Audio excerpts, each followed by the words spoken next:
Radio Espace, les Grandes Gueules Tour 3e édition. Ça passera forcément à côté de chez vous. Retrouvez les Grandes Gueules le 18 avril 2015 à Forêt-Carrière, le 17 mai 2015 à Nzéré-Corée, le 19 mai 2015 à Lola, le 21 mai 2015 à Massinta, le 23 mai 2015 à Guékédou, le 25 mai 2015 à Kissidougou et bien d'autres villes. Rejoignez l'équipe des GG de Radio Espace dans votre ville. Les GG Tours ou le Tour de la Guinée démocrate.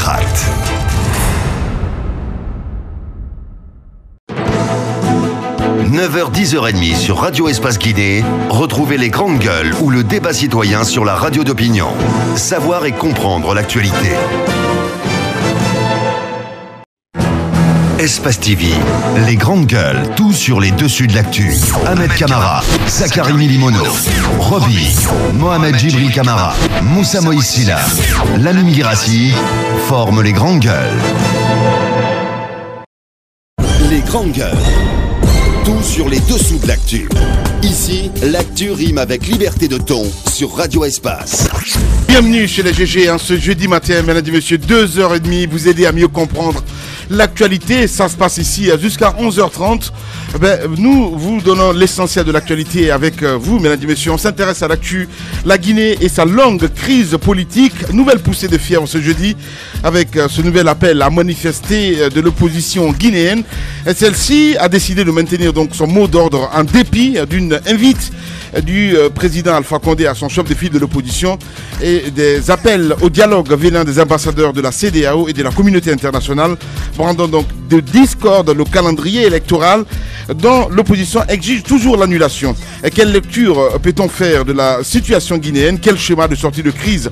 Entre autres, des questions posées ce matin chez les GG. Une grande gueule va s'exprimer ce matin chez nous, c'est bien sûr M. Tibou Kamara. Il est ancien ministre d'État sous la transition. Horreur et désolation dans la sous-préfecture de Miti, c'est à Dalaba. 17 cases et une maison en dur partie en fumée. Le cadavre d'une vieille femme de 70 ans, retrouvée carbonisée, des récoltes dévorées par les flammes. C'est le triste bilan, en tout cas, d'un incendie d'origine mystérieuse. De nombreuses familles ayant tout perdu, contraintes à dormir à la belle étoile. Et quel est le constat sur le terrain? Quelles dispositions ont-elles déjà été prises? Quelles sont les dispositions? Donc, pour venir en aide aux populations sinistrées, messieurs Giangoua Kamara, sous-préfet de Miti, préfecture de Dalaba, vous allez l'écouter ce matin chez les GG. Et puis la prime de préparation des enseignants des établissements publics réclame jusqu'à 19 mois, donc impayés. Ils dénoncent un traitement 2 poids 2 mesures. Pire, tous les efforts pour se faire entendre, pour se faire payer cette prime auprès des autorités compétentes auraient été vains. Eh bien, qu'est-ce qui bloque le paiement de cette prime? C'est la question que nous nous posons ce matin. Monsieur Michel Ouamono, prof de français au collège Yagin et Fodé de Yimbaya, il va s'exprimer normalement sur les GG. Bonjour Ahmed Kamara. Bonjour Lamine. Bonjour Madame Yoruba. Bonjour Lamine. Aboubacar Diallo, bonjour.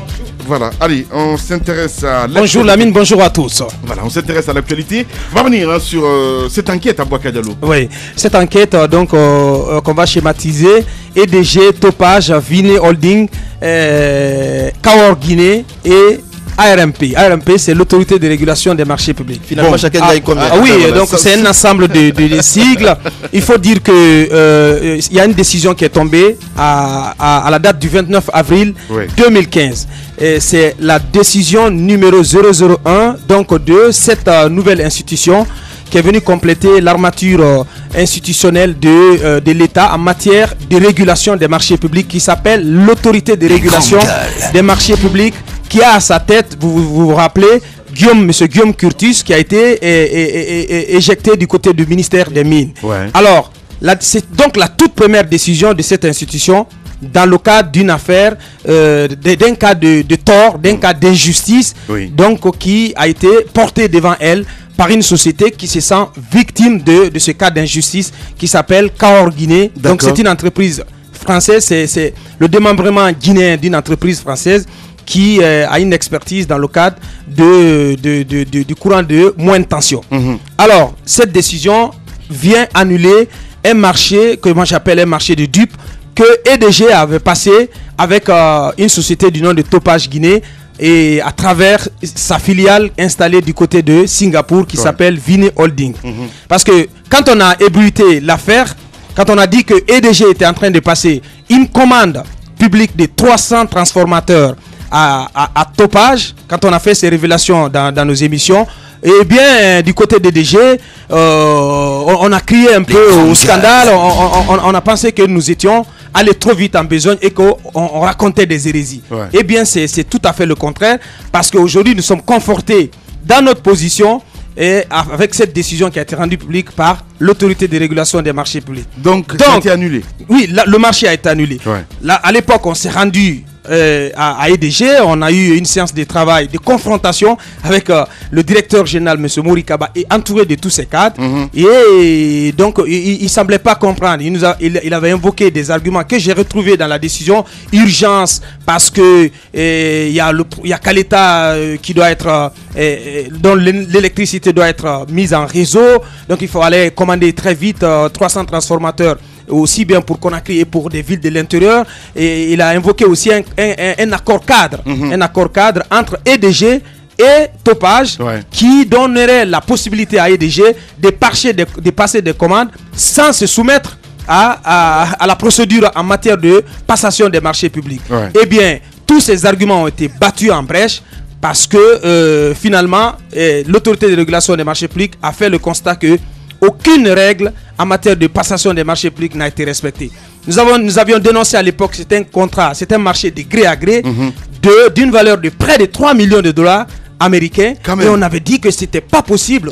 On a expliqué au directeur général, M. Morikaba, que quand un marché est d'un certain volume, d'une certaine ampleur, on ne peut pas se permettre de passer une commande de cet acabit sans ouvrir un appel d'offres. Cela n'a pas été respecté. Donc on a compris que c'était une entourloupette, c'était un jeu pour, je ne sais pas, pour quel intérêt égoïste. On a voulu donc donner ce marché. Et parce qu'il faut rappeler que EDG avait fait une consultation, qu'elle avait ouverte pour recruter un fournisseur pour la fourniture de ces transformateurs. Mais à un moment donné, qu'est-ce qui se passe? EDG invoque des difficultés de trésorerie et donc et ne publie aucun résultat. Et qu'est-ce qui se passe par la suite? EDG, donc... de toute façon, on échange ça, c'est-à-dire que quand on lance, si on peut appeler ça comme ça, des appels d'offres, même si tel n'est pas le cas, souvent on part avec le mieux disant, c'est-à-dire absolument. Si, par exemple, vous autofinancez ces marchés-là, ben, direct, on vous le donne. Oui, mais c'est ça se passe comme ça. Ce que je suis en train de... Voilà, c'est cela, oui. Ce que je suis en train de révéler, c'est extrêmement important, parce que il y a une consultation, pour recruter un fournisseur. Mais qui est un processus qui n'est pas allé à terme, parce que EDG finalement ne communique aucun nom, aucun gagnant, et par la suite EDG et comme par magie EDG donne ce marché, s'appuie sur un accord cadre avec Topage pour donner ce marché à sa filiale qui est installée du côté de Singapour, Vine Holding, qui n'est pas une usine, qui n'a aucune expertise, qui est une centrale d'achat. Vous voyez combien de fois c'est grave. Donc Vine Holding, si vous comprenez, n'a pas participé, n'a pas soumissionné à cette consultation. Et elle se retrouve comme gagnante donc de cette commande publique.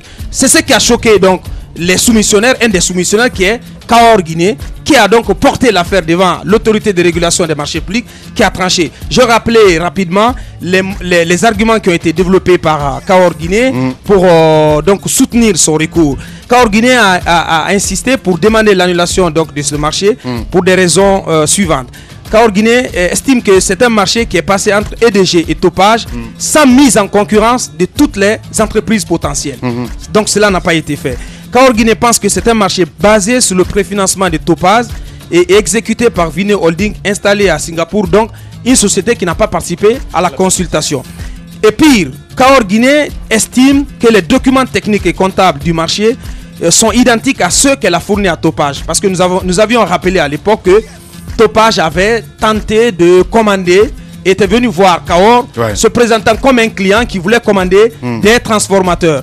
Et par la suite, donc, Topage s'est servi des documents techniques et comptables que Kaor Guinée lui a fournis pour aller donc présenter les mêmes documents à EDG. Donc c'est comme une sorte d'espionnage technologique donc, qui a été dénoncé. De l'autre côté, Kaor Guinée dénonce le fait que c'est un marché qui a été attribué de gré à gré à Topage sans considération de compétences ni de savoir-faire. Dites-moi en la matière. Dites-moi en la matière. Qu'est-ce que Topage en fait, quand on donne qu'est-ce que Topage vient faire dans l'électricité? Est-ce que c'est c'est une usine? Est-ce que c'est une société en tant que fabricant de seaux, de plastique, de chaises plastiques et tout ça. Donc il n'y a pas eu d'enquête sur ce plan-là. Incroyable. Ce que je vais vous dire pour faire bref, même l'accord cadre sur lequel s'appuie la direction DDG pour défendre ce marché, parce qu'il y a un accord cadre qui a eu 3 avenants entre EDG et Topage qui fait que EDG peut demander de l'argent à Topage pour financer des projets de fourniture, d'amélioration de la fourniture ou de distribution de courant. Incroyable. Mais en contrepartie, cet argent est remboursé sur la consommation de Topage. Vous comprenez? Avec en électricité, parce qu'il faut rappeler que c'est le plus gros consommateur, le plus gros client d'EDG, mais avec une remise de 20%. Vous comprenez un peu? EDG, à l'époque, j'ai dit quelque chose qui m'a trop choqué. Quand on était en face du directeur général, M. Morikaba, ils ont invoqué cet aspect, cet argumentaire d'urgence. Mais quand on leur a posé la question, est-ce que c'est une décision qui vient de l'État, qui vient du gouvernement, qui vient du ministère des Finances, et de l'énergie? Il nous avait dit qu'à l'époque, c'est une décision souveraine qui a été demandée par le gouvernement. Mais, sauf que dans la décision de l'autorité de régulation des marchés publics, il est dit que c'est une commande qui est déjà passée à Topage sans aucune autorisation des autorités compétentes, c'est-à-dire du ministère des Finances, du ministère de l'énergie. Donc je comprends. Donc sans engagement, sans engagement. Je tombe des nues. On comprend que c'était un marché de dupes. On voulait vraiment détourner de l'argent. Malheureusement, on peut donner raison à Moussa Moïse Sida ce matin à dire allez, tu te sens fort de quelque chose. Mais c'est le président qui m'envoie. Et comme par hasard, ça se passe. Et puis voilà. Absolument. C'est un peu ça parce que on se rappelle très bien l'ancien coordinateur de EDG qui était un petit président quelque part, qui ne se fiait même pas à Papa Koulikourouma. Vous vous rappelez ces épisodes ici à Ahmed Kamara? Moi je ne vais pas rentrer dans ça dépend, je ne vais pas rentrer dans sa considération. S'il était comme un petit président, peut-être qu'on l'a transformé comme ça. Et s'il a réussi à se transformer comme ça devant tout le monde aussi, c'est qu'il est fort. C'est qu'il est fort, c'est tout. Donc je voulais terminer pour dire que non seulement la commande, ce marché a été annulé, mais l'autorité de régulation exige DDG le respect des dispositions du code des marchés publics. Il n'y aura pas de sanction par rapport à cela. La sanction, c'est que pour l'instant, l'autorité de régulation va ordonner un audit de cet accord cadre entre EDG et Topage, parce que c'est un accord cadre qui existe depuis de longues années. Il va avoir un audit sérieux pour savoir ce que cela a coûté au contribuable guinéen en termes d'argent détourné. Donc c'est vraiment une décision à saluer, et ça c'est la preuve que les institutions qui ont été mises en place dans le cadre de la réforme des marchés publics vraiment commencent à porter. Ça ne marche pas à tous les coups. J'en suis certain, Ahmed. Je vous le jure. Si du côté de cette régulation, si ça marche, tu peux un peu le billet, je vous assure à Bakadelle, ça allait passer. Si vous allez dans cet esprit, je pense que il faut plutôt dire que il y a eu énormément de pression sur. Ça, c'est ce que je vous dis. Non, je vous le dis avec assurance. Il y a eu beaucoup de pression sur cette institution, mais pour une fois, elle a. Il n'y a pas eu d'entente. Pour une fois, non, mais non, pas du tout. Je ne vais pas analyser. Je pense que c'est très grave ce que vous dites. Quand des cadres. Ça se passe comme ça, malheureusement, mon cher ami. Écoutez, quand des cadres posent un acte aussi salutaire, de toutes les façons, on n'était pas là. Il faut les applaudir, comme par hasard. Nous ne sommes pas des béni-oui, je suis désolé. Non, ça se passe comme ça souvent dans la vie. Je suis désolé. Comme ça, il faut quand même saluer cela. Dans un pays où c'est quand même utopique de penser parfois que ce genre d'acte peut se poser, quand ce genre d'acte se pose, ceux qui l'ont posé, je pense qu'il faut les encourager, il ne faut pas les décourager. Je ne suis pas désolé de décourager. Non, écoutez. Seulement que j'ai des doutes. Voilà. Et je dis ce que je pense. Mais je suis un homme libre. Vous avez des doutes. Vous avez des doutes. Celui qui est à la tête de cette institution, je ne l'ai jamais connu, je ne l'ai jamais croisé, mais j'ai entendu parler de lui. On m'a dit que c'était un homme intègre. Je ne suis pas surpris. Je ne suis pas surpris de cette décision. Je pense que ceux qui l'ont posé, il faut les encourager. C'est ce que je dis, il faut les encourager. Ce qui reste clair, c'est que nous sommes reconfortés dans notre notre position. Parce que le jour, quand on a dénoncé cette affaire, je crois qu'on a tout dit. On a dit oui, vous ne savez pas ce que vous racontez, il y a ceci, il y a cela. Si aujourd'hui, si la raison est de notre côté, je pense que c'est salutaire. C'est pour dire aux gens exactement que nous ne sommes pas en train de raconter n'importe quoi. Quand on évoque des sujets, nous menons des enquêtes. C'est pourquoi il y a eu cette confrontation entre l'équipe des GG et le directeur général. Et nous avons discuté avec lui, nous lui avons dit ce que nous pensons exactement. Ben, la décision a été prise. Je pense que c'est salutaire. C'est voilà. Ce qu'il faut apprécier. Écoutez, la suite des dossiers dans les GG. Allez-y, madame. Il faut accepter le doute de Lamine, parce que dans d'autres circonstances, il faut dire que certains auraient demandé leur part du marché, leur pot de vin, et laisser passer sous silence ce dossier. Mais c'est qu'il faut féliciter, et il faut les féliciter cette fois-ci, si pour une fois c'est arrivé, parce qu'ils pouvaient le faire, Lamine. Ce doute que vous émettez, ils auraient pu demander leur part et laisser passer le marché. Mais si réellement cela a pu se passer, parce que avec tout ce montant et Topaz dans le coup, on se demande pour quel but. Je pense que c'est un dossier. Il faut féliciter ces personnes et les encourager à faire la même chose à l'avenir. C'est vrai qu'en Guinée, ça arrive rarement. On a dénoncé à plusieurs reprises beaucoup de cas de corruption, beaucoup de scandales ici, mais il n'y a jamais eu de revers de la médaille. Il n'y a pas eu de suite. On n'a pas pu, en tout cas, remettre la chose en question. Mais si c'est arrivé cette fois-ci, il faut féliciter ces hommes et les encourager à être plus vigilants à l'avenir sur les marchés qui se font de gré à gré. Voilà. Allez, du côté de Serrou Touria, Aboubacar Diallo, Ahmed, nomination de nouveaux conseillers. Oui, le président, il a frappé encore. Hein. Allez-y. Hein. Oui, j'entends sur les sites internet, il a nommé son épouse. Où est le problème? Il n'y a pas de problème. Mais alors, François Hollande n'a pas nommé Ségolène Royal. Mais pourquoi tu t'en prends à moi? Non, j'ai donné un titre. Je vous vois sourire parce que je sais où vous voulez en venir. Alors, non, je sais où vous voulez en venir. Pas du tout. Écoutez, je ne m'intéresse pas. Comment c'est Nakani, c'est ça? Hein? Comment il s'appelle? Nakani Diallo. Ça ne m'intéresse pas du tout. D'accord. Si ça ne vous intéresse pas, moi. Et pourquoi vous l'évoquez dans les GG alors? Oui, je l'évoque parce que... Non, vous avez souri, je sais que c'est là que vous voulez en venir. Alors, moi, ce qui m'intéresse, la même question que je pose toujours... Ce sont des compétences à mettre camarades. Moi, nous allons chercher à comprendre exactement, à savoir exactement, est-ce que les personnes nommées à ces postes sont capables de faire des résultats. Déjà, ce qui sont là, les conseillers... attendez... C'est pas fini. C'est pas fini de toutes les façons, on en aura encore des conseillers. Mais pour l'instant, moi, je dis, c'est pourquoi je dis, quelle est la nécessité? Voilà la vraie question qu'il faut poser. Quand j'ai appris ça hier, je pensais un peu politique. Voyez-vous, ça dépend. On a un président félin, mon cher ami. Ah ben oui, je sais de quoi je parle. Hein. Ça dépend. Non, c'est normal. Il y a peut-être quelque chose qui est caché derrière. Nous ne savons pas exactement. Mais ce qui reste clair, c'est que, comme je l'ai toujours dit... Mais ces derniers temps, il a beaucoup évoqué Nakani quand même. Hein. C'est Nakani, c'est ça? Mamakani, voilà, c'est ça, ouais. Il a beaucoup évoqué, même à la conférence de presse, la dernière fois, il a évoqué le nom des gens. Je ne suis pas en train d'écorcher Aboubacar Diallo. Je dis ce que je pense.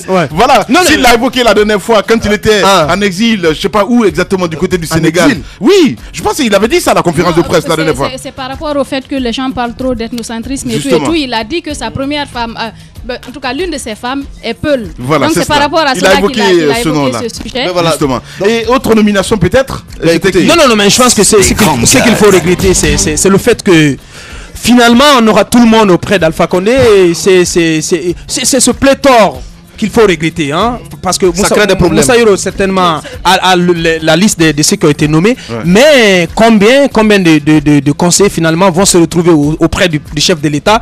Je pense que tous les jours il en nomme, mais on ne sait pas à quoi ils servent tous ces conseillers-là. Est-ce qu'ils ont une hausse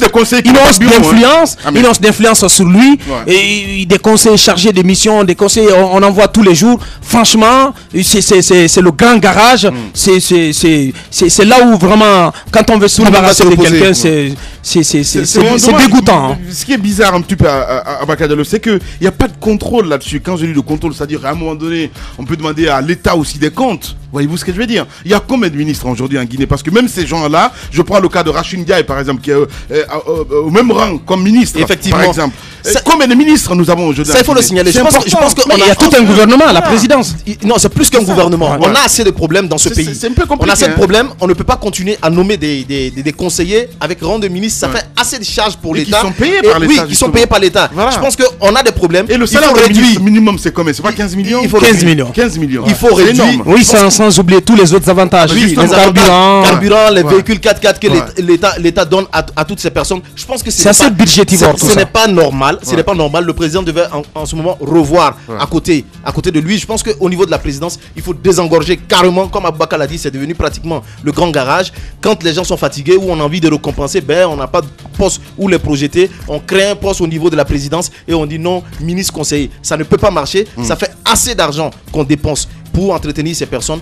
Je pense que c'est pas normal. C'est pas normal. Allez-y, madame. Ce que je voudrais dire, c'est que finalement, il y a des compétences dans ce pays. C'est l'image de cette dame-là qui est quand même ancienne haut fonctionnaire de la BAD, de la Banque africaine de développement. C'est une personnalité pas des moindres. Mamakani? Oui, Mamakani. Okay. Elle a travaillé à la BAD. Donc, il y a des personnes qui sont réellement compétentes. Mais le problème, c'est que, est-ce que ces personnes sont écoutées à ces retours? C'est là le gros du problème. C'est pour dire qu'il y a des compétences dans ce pays. Il y a des personnes qui peuvent aider le pays à aller de l'avant. Mais il ne suffit pas de les nommer là parce qu'il y a la dame aussi, la directrice de l'ANAMIF qui vient aussi comme conseillère, mais avec rang de ministre où il y avait des problèmes, vous vous souvenez, à l'ANAMIF. Moi, je pense qu'il faut réfléchir par 1000 fois avant de faire ces nominations parce que c'est une façon de charger un peu le contribuable guinéen parce que il faut payer ces personnes, il y a beaucoup de charges. Mais en même temps, si vous les nommez, il faut leur donner la chance de s'exprimer et d'aider le pays à bouger. Voilà. Ça ne sert à rien. Vous voyez, là, un petit mot. Parce que juste cette anecdote à Bakadialo, quand je prends par exemple le cas de Rachid Ndiaye et comment il s'appelle le porte-parole du gouvernement, il y a un pas Kiridi, comment il s'appelle, Damanta. Il y a conflit de compétences, on ne sait pas qui parle au nom de la présidence, on ne sait pas du tout. Il y a un porte-parole de la présidence en plus. Mais c'est assez compliqué. Et quand vous rentrez dans ce monde-là, c'est un monde de frustrés à mettre. Je ne vous dis pas ce qui se passe là, parce que l'autre se dit non, je ne suis pas conseiller. On dirait c'est la peine des enfants gâtés. Écoutez, des enfants gâtés. Un bon cadre. Quand on le met à la tâche, quand il n'arrive pas à exécuter, c'est comme une maladie. Il se sent malade parce qu'il pense qu'il a une compétence qu'il n'arrive pas à mettre en exergue. Et quand c'est comme ça, on va chercher le remède ailleurs. C'est-à-dire on cherche à mettre en valeur ce qu'on a comme potentialité. Mais je pense que ce n'est pas le cas. Ces avantages, chacun continue de les percevoir. Je pense qu'ils sont tous à la solde de ces avantages. Raison pour laquelle ils ne vont pas. Mon cher alors ami. s'ils sont frustrés, sincèrement, ça ne nous regarde pas du tout. C'est pas mon problème. Alors, le problème, c'est que vous ne pensez pas comme ces gens-là. Vous serez à la place, vous allez dire c'est bon, stop, c'est bon là, parce que je ne me trouve pas dans mon monde. Vous voyez ce que je veux dire? Bien évidemment. Voilà, je parle un peu dans ce sens-là. C'est pourquoi je dis. Alors, ces avantages-là, évidemment, c'est comme le petit gâteau, le petit chocolat qu'on leur donne à la fin du mois. Mais qui peut refuser ça, Ahmed Camara? Il y a un moment, il faut être réaliste. Oui, mon cher ami. ils peuvent refuser. Ils peuvent refuser parce que.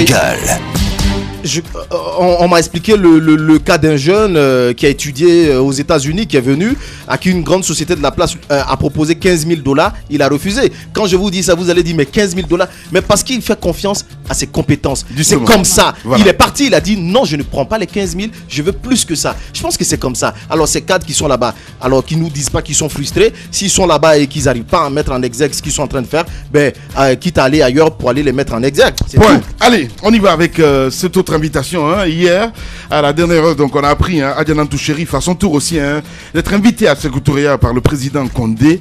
Eh bien oui, la rencontre donc va se passer entre peut-être en deux temps. En deux temps, possible. Voilà.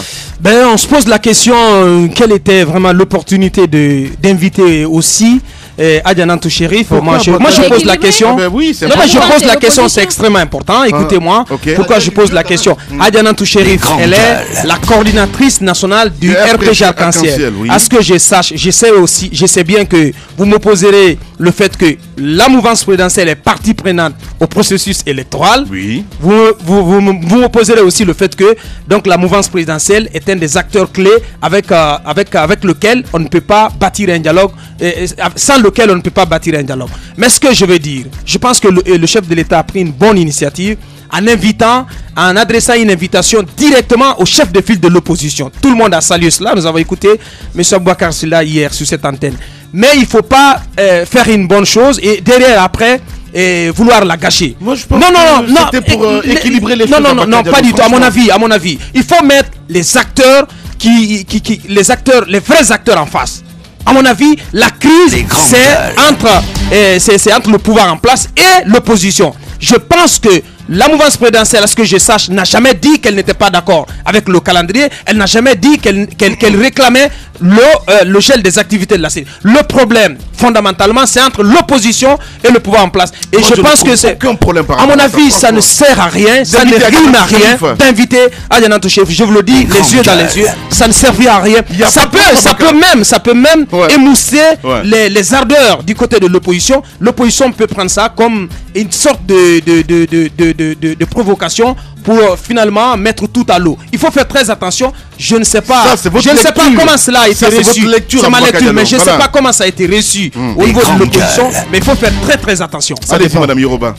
Moi, je ne vois pas de mal à ça. Je pense que le chef de l'État essaie ici de se mettre au-dessus de la mêlée. Voilà. Il invite la mouvance et l'opposition. Le plus important serait de s'entendre, par exemple, sur la question centrale, celle du chronogramme électoral. Parce que c'est là le problème, en fait. Ouais. Mais on a quand même écouté le chef de file de l'opposition qui a dit qu'il viendra dire ses 4 vérités au chef de l'État. Le plus important, c'est qu'on puisse enfin... Parce que le chef de l'État, même s'il a laissé la manifestation d'aujourd'hui se dérouler, il aurait pu anticiper, peut-être recevoir le chef de file hier ou aujourd'hui. Le plus important, c'est de tabler sur les vraies questions, de sortir de cette crise finalement. Parce qu'on ne peut pas comprendre que près d'un mois que l'opposition manifeste, que chaque semaine, elle appelle à manifester comme si le pays n'était pas gouverné, comme s'il n'y avait pas d'intellectuels qui pourraient se mettre autour de la table pour parler, discuter et trouver des solutions à ce problème. C'est quand même étonnant pour la Guinée. Oui, quand même étonnant. Depuis 2013, ces deux hommes ne sont pas vus, Ahmed Kamara. Ah oui. Depuis 2013. Ça fait 3 ans. Je pense que c'est pas normal pour des personnes qui ont quand même le poids sur l'échiquier politique en Guinée. C'est quand même trop. Et je veux rappeler à Boubacar Diallo que le président de la République est libre d'inviter n'importe quel Guinéen. Personne ne délie ces droits-là. Ah ben voilà. Il a fait une lecture en fait là-dessus. Voilà. Je donne mon point de vue. Bien, voilà. C'est tout. Il peut inviter qui il veut au niveau de la présidence pour discuter avec la personne bête de la situation du pays. Ça c'est un premier aspect. Le second aspect, il a finalement il invitera tout le monde. Ouais. Je suis comme il en a l'habitude. Par contre, ne soyez pas étonnés que par la suite il y ait autre chose, il y ait d'autres personnalités. Voilà. Ça viendra comme ça, comme par le passé. Allez-y Ahmed. Alors je le maintiens. Il peut inviter qui il veut. Par contre, là où je suis d'accord avec vous, c'est quoi exactement? C'est que les grandes gueules. Je ne sais pas pour l'instant Nantou va exactement pourquoi, mais si elle va pour une question de crise et autres, je pense que c'est pas elle l'interlocuteur valable que le président doit avoir pour discuter de cette situation. C'est mon point de vue. Je pense qu'il y avait des acteurs qui avaient été désignés à l'époque, notamment avec en tête le ministre de la Justice, pour coordonner tout ce qui est dialogue entre le gouvernement et l'opposition. Parce que ce problème, il faut signaler que ce n'est pas une question d'opposition et de mouvance présidentielle, c'est une question d'opposition et de gouvernement. Donc je pense que l'interlocuteur devait, à mon avis, être chèque chèque de la justice ou tout simplement le premier ministre qui est garant quand même du dialoge. Non, ce sont ce n'est pas moi qui le dis. Soyons un peu sérieux. Non, quand même. Je suis pourtant sérieux. Ce sont ses attributions. Ce sont ses attributions. Je n'invente pas. Maintenant, si ce n'est pas le cas, c'est le président qui sait pourquoi il n'invite pas pour discuter de ça avec lui. Mais je dis que c'est comme ça que ça devrait être. Mais si c'est Nantou qu'on invite, à mon avis, c'est peut-être pour autre chose. Cela ne devrait pas irriter l'opposition. Voilà. Allez, bienvenue chez les GG. Politiciens véreux, fonctionnaires corrompus, promoteurs immobiliers voyous, justice passive. La Guinée devient-elle mafieuse? Les grandes gueules d'Adafo Média ne lavent pas plus blanc, mais vous permettent de défendre votre pays en vous informant. Avec les grandes gueules d'Adafo Média, dénoncez les turpitudes, nous garantissons le secret des sources. Envoyez vos documents à espacefmguinée.info, rubrique Contact. Les grandes gueules d'Adafo Média, ou le socle de la liberté d'expression en Guinée. Radio Espace, les Grandes Gueules Tour 3e édition. Ça passera forcément à côté de chez vous. Retrouvez les Grandes Gueules le 18 avril 2015 à Forêt-Caria, le 17 mai 2015 à Nzérékoré, le 19 mai 2015 à Lola, le 21 mai 2015 à Massinta, le 23 mai 2015 à Guékédou, le 25 mai 2015 à Kissidougou et bien d'autres villes. Rejoignez l'équipe des GG de Radio Espace dans votre ville. Les GG Tours ou le Tour de la Guinée démocrate.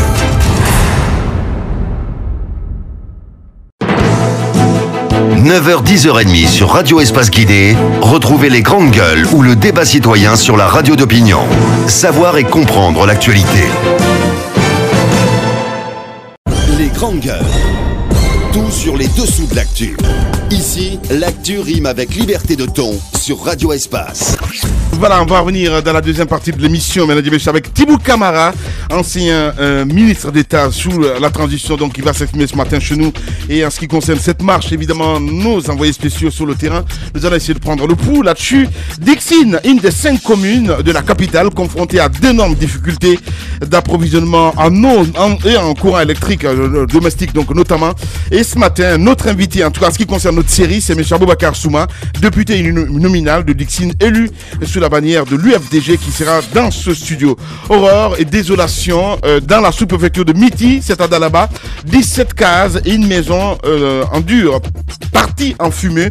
Le cadavre donc d'une vieille femme de 70 ans, retrouvée carbonisée, des récoltes dévorées par les flammes. On en parle ce matin avec Dandoua Kamara, sous-préfet de Miti, préfecture de Dalaba. Nous allons l'appeler donc dans la deuxième partie de l'émission. Et puis la prime des préparations des enseignants des établissements publics réclame jusqu'à 19 mois d'impayés et dénonce donc un traitement 2 poids 2 mesures. Ce matin, nous allons essayer de joindre Michel Ouamounos, professeur de français au collège Yagin et Fodé de Yimbaya. Et puis d'autres nouvelles viendront s'ajouter à tout ceci pour votre information. On se fait une pause de 3 minutes et derrière on revient avec toute l'équipe des GG. Politiciens véreux, fonctionnaires corrompus, promoteurs immobiliers voyous, justice passive. La Guinée devient-elle mafieuse? Les grandes gueules d'Adafo Média ne lavent pas plus blanc, mais vous permettent de défendre votre pays en vous informant. Avec les grandes gueules d'Adafo Média, dénoncez les turpitudes, nous garantissons le secret des sources. Envoyez vos documents à espacefmguinée.info, rubrique Contact. Les grandes gueules d'Adafo Média ou le socle de la liberté d'expression en Guinée. Radio Espace, les Grandes Gueules Tour 3e édition. Ça passera forcément à côté de chez vous. Retrouvez les Grandes Gueules le 18 avril 2015 à Forêt-Caria, le 17 mai 2015 à Nzérékoré, le 19 mai 2015 à Lola, le 21 mai 2015 à Massinta, le 23 mai 2015 à Guékédou, le 25 mai 2015 à Kissidougou et bien d'autres villes. Rejoignez l'équipe des GG de Radio Espace dans votre ville. Les GG Tours ou le Tour de la Guinée démocrate.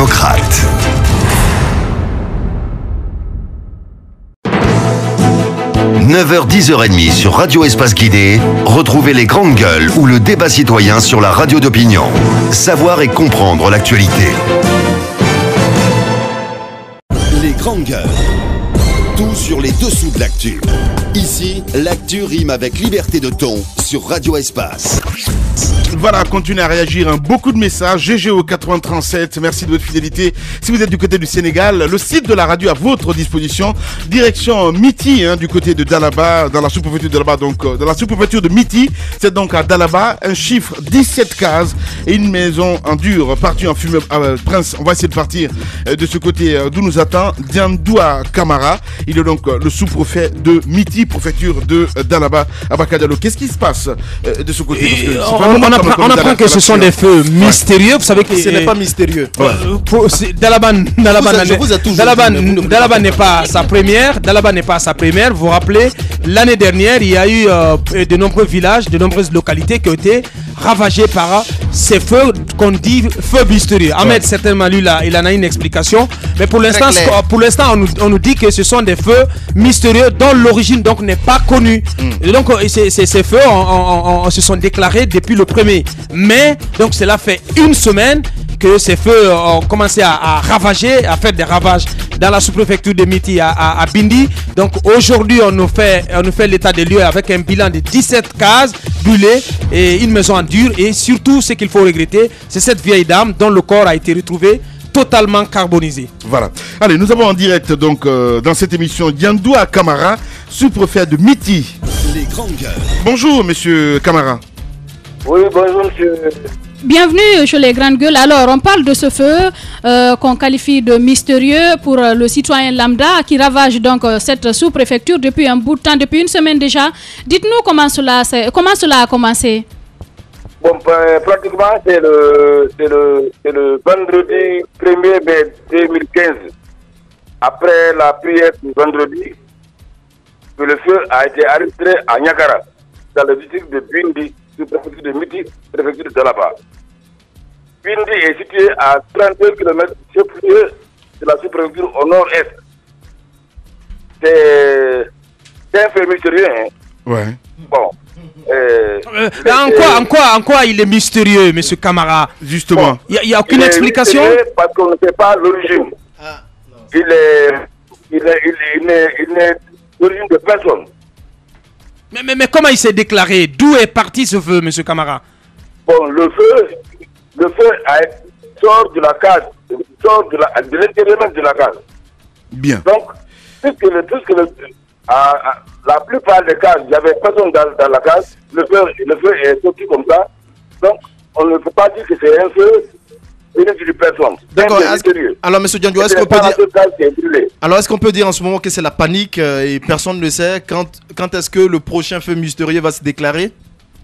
Pratiquement, bon, le feu a été arrêté le vendredi. Et jusqu'à présent, le feu continue. Et ce qui est marqué, c'est que hier, une femme est décédée, le premier bâtiment, la première case brûlée a été brûlée hier. Où on a arrêté la mort d'une femme, le nom d'Agatgo. Ouais. Alors, quelle autre incidence, en tout cas, quelle autre conséquence de ces feux en termes de récolte, sur les récoltes et sur même la possibilité pour les populations de s'abriter? Est-ce que... Les conséquences, c'est qu'il y a eu perte en matériel, en vivres, en semences, et même tous les habits qui sont, tout ce qui est dans la case, ouais. Quand le feu est arrêté, en 5 minutes, toute la case est incendiée. Bien, Diandio Camara, sous-préfet donc de Miti en direct ce matin chez les GG. Allez-y, Moussa Yoro. Alors, il y a un service national normalement qui doit s'occuper de ce cas de sinistre, par exemple. Est-ce qu'ils sont arrivés chez vous? Qu'est-ce qui a été fait par les autorités? Les dispositions prises, le Sénat? Le jeudi, par exemple, la Croix-Rouge de Daraba est rendu avec moi à Bini. Ils ont arrêté les familles déshérités. Ils sont rentrés pour faire un compte rendu à Conakry. Ouais. Bon, c'est ainsi que nous lançons un appel aux ONG, aux personnes de bonne volonté. Aux ONG, aux projets, aux programmes, à la Croix-Rouge, à l'UNICEF, au PAM. Et à l'État, finalement. Voilà. Et l'État dans tout ça, M. Camara? Il l'a dit. Et l'État dans tout ça, parce qu'apparemment, vous ne citez pas l'État. Bien. Justement, j'arrive. Allez, merci. Bien. Merci beaucoup, M. Diandio Camara. En tout cas, bon courage du côté de d'Alaba. Merci beaucoup. Merci, monsieur. Au revoir. Politiciens véreux, fonctionnaires corrompus, promoteurs immobiliers voyous, justice passive.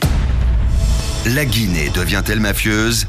Les grandes gueules d'Adafo Média ne lavent pas plus blanc, mais vous permettent de défendre votre pays en vous informant. Avec les grandes gueules d'Adafo Média, dénoncez les turpitudes, nous garantissons le secret des sources. Envoyez vos documents à espacefmguinée.info, rubrique Contact.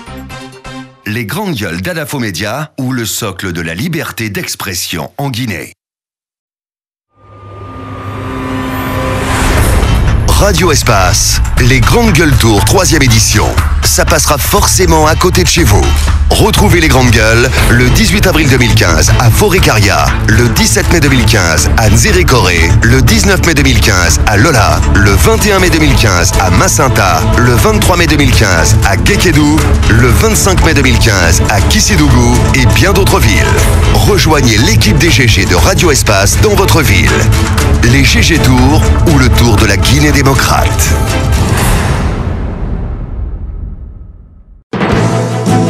9h, 10h30 sur Radio Espace Guinée, retrouvez les Grandes Gueules ou le débat citoyen sur la radio d'opinion.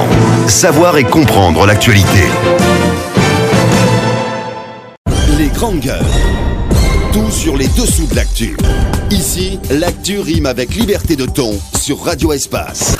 Voilà, on va continuer notre émission et dans la deuxième partie, nous attendons monsieur Michel Ouamono, prof de français donc au collège Jagine et Fodé de Yimbaya. Il y a un moment, il y avait même les experts français qui étaient déplacés pour venir étudier un petit peu ce phénomène parce que c'est pas une première en tout cas à l'intérieur du pays, Ahmed Kamara. C'est ce qui me choque justement. Quand même j'entends le sous-préfet dire que c'est un fait mystérieux, il est vraiment confiant quand il le dit. Non, ce n'est pas un fait mystérieux. Donc il y a des explications scientifiques quand même. Il y a des explications. Il faut aider quand même les Guinéens. Mais il faut nous aider, Ahmed Kamara. Non, s'il vous plaît. Voilà. Moi, non, écoutez. Mais qu'il nous aide. Ce que je vais dire dans ce studio, c'est une répétition parce que je l'ai déjà dit. Bien.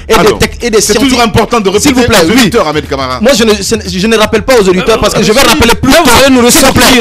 Je vais nous ressortir le fait qui parle des tombes. Oui. Je veux que l'autorité de ce pays quand même puisse se pencher sur ce problème pour aider ces villageois parce que ce n'est pas une première. Je veux vous rappeler un fait. Quand la fièvre Ebola a commencé en Guinée, on a parlé de maladies mystérieuses. Effectivement. Le jour où j'ai dit dans les grandes gueules ici que ça s'apparentait un peu à la fièvre Lassa, on m'a traité de tous les noms d'oiseaux. Mais finalement, on s'est retrouvé face à Ebola, dont Lassa est un cousin, si on peut le dire ainsi.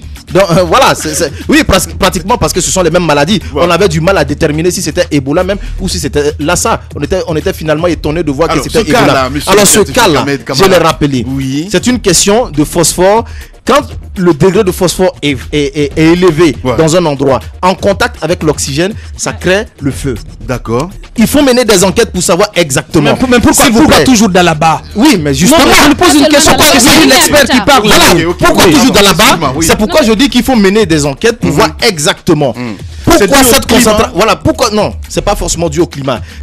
Le phosphore, vous savez, l'être humain même dégage le phosphore. Donc c'est pourquoi j'ai posé cette problématique l'année passée en posant la question: est-ce que ce village n'est pas situé sur un ancien cimetière? Est-ce qu'il n'y a pas une concentration? Sauf que c'est pas le même village. S'il vous plaît. Est-ce qu'il n'y a pas une concentration qu'est-ce qui fait qu'il y a une concentration de phosphore à cet endroit? Moi, je ne peux pas le déterminer. Je pense que c'est pourquoi on a des experts, on a des techniciens dans ce pays pour déterminer ce genre d'action, pour ne pas que ça se répète. S'il faut déplacer le village, il faut mener des enquêtes et déplacer le village pour la sécurité de ces personnes. À ce point, oui, à ce point. Parce qu'aujourd'hui, c'est quand même ce village qui est en danger. Ils sont en danger. Donc, si il y a un problème, il faut leur expliquer. Ça peut être dû à quelque chose de naturel, peut-être. Je sais pas, on est un pays qui regorge d'une grande capacité potentielle. Donc, pour vous, c'est pas un phénomène surnaturel. Ce n'est pas surnaturel. Ça peut s'expliquer. Alors, si on veut le prendre de façon surnaturelle. Pas du tout. Non, si on veut le prendre. Ceux qui pensent que c'est un feu mystérieux, si on veut le prendre de façon surnaturelle, alors le feu est synonyme d'enfer. Ça veut dire que là-bas, peut-être que c'est l'enfer, donc il ne faut pas y aller. Alors, moi, je ne vais pas faire ce genre de calcul. Donc, il faut donner une explication scientifique qui existe. Justement, par rapport à l'enfer, c'est l'explication que le citoyen lambda qui n'a pas eu la chance, par exemple, d'aller à l'école, ils se disent que c'est mystérieux parce qu'ils ne peuvent pas expliquer. Justement, Lamine, le plus souvent, quand le feu apparaît, il y a certains cimetières, quand vous inhumez certaines personnes, il y a le feu qui apparaît, on appelle ça le feu follet. C'est dû au phosphore, ça s'appelle le feu follet, ça a une explication scientifique. C'est pas du tout mystérieux, c'est dû au phosphore en contact avec l'oxygène et le feu apparaît. En tout cas, il y a cette explication. Maintenant, on voudrait qu'on se focalise plus sur ce qui se passe du côté de Dalaba. Ça ne s'est pas passé qu'à Dalaba, ça s'est passé également à Pita. Je pense qu'il faut se pencher là-dessus, donner une autre explication scientifique, mais c'est mystérieux quand même pour le citoyen qui ne pourrait pas donner. Moi, je dis simplement que jusqu'à explication d'un expert plus avisé, parce que les explications. Je vais rappeler à M. Abouakar que je quand même quoi. Je n'ai jamais fait les sciences. Allez.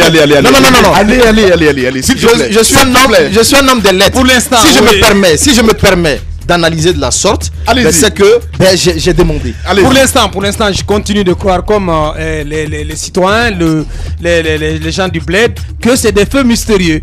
Parce que le sous-préfet l'a dit, quand des feux apparaissent soudain, ils sortent de nulle part et qu'on commence à ravager, et cela dure une semaine, ça ravage ces villages au niveau de Dalaba. Je pense que les villageois, ils sont désemparés, ils n'ont pas d'explication jusqu'à ce qu'on vienne leur dire comment ce feu apparaît et comment ce feu surgit. Pour l'instant, ils sont sans argument. Et je vais terminer en disant, en lançant un appel pressant au Sénat, au service national de secours humanitaire, pour qu'il puisse vraiment intervenir le plus tôt que possible. Il faut éviter d'intervenir en inspecteur des travaux finis, en carabinier comme on dit. Intervenez quand cela est nécessaire au moment opportun. Voilà, Aboubacar Diallo. Allez, vous êtes sur Espace TV. On se fait une pause du côté de la pub. Et dans 10 minutes, on se retrouve. Bienvenue, c'est le GG. Politiciens véreux, fonctionnaires corrompus, promoteurs immobiliers voyous, justice passive. La Guinée devient-elle mafieuse? Les grandes gueules d'Adafo Média ne lavent pas plus blanc, mais vous permettent de défendre votre pays en vous informant. Avec les grandes gueules d'Adafo Média, dénoncez les turpitudes, nous garantissons le secret des sources. Envoyez vos documents à espacefmguinée.info, rubrique Contact. Les grandes gueules d'Adafo Média ou le socle de la liberté d'expression en Guinée. Radio Espace, les Grandes Gueules Tour 3e édition. Ça passera forcément à côté de chez vous. Retrouvez les Grandes Gueules le 18 avril 2015 à Forêt-Caria, le 17 mai 2015 à Nzérékoré, le 19 mai 2015 à Lola, le 21 mai 2015 à Massinta, le 23 mai 2015 à Guékédou, le 25 mai 2015 à Kissidougou et bien d'autres villes. Rejoignez l'équipe des GG de Radio Espace dans votre ville. Les GG Tours ou le Tour de la Guinée démocrate.